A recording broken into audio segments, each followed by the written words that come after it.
Baru-baru ini Brigade Martir Aqsa melancarkan tembakannya ke arah pasukan pertahanan Israel.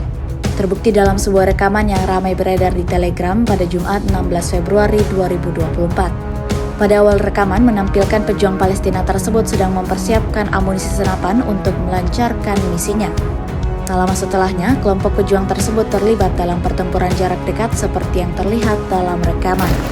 Aksi penembakan ini berlangsung di wilayah Tulkarem. Diduga Brigade Martir Aqsa menggunakan senapan M16A1 Colt 603, senapan AKS 47 tipe 3, granat berpola M26, dan amunisi NATO 5x56x45 mm buatan Israel. Tidak diketahui status tentara IDF yang terkena tembakan imbas serangan dari Brigade Martir Aqsa. Video ini viral dan dibanjiri beragam komentar dari warganet.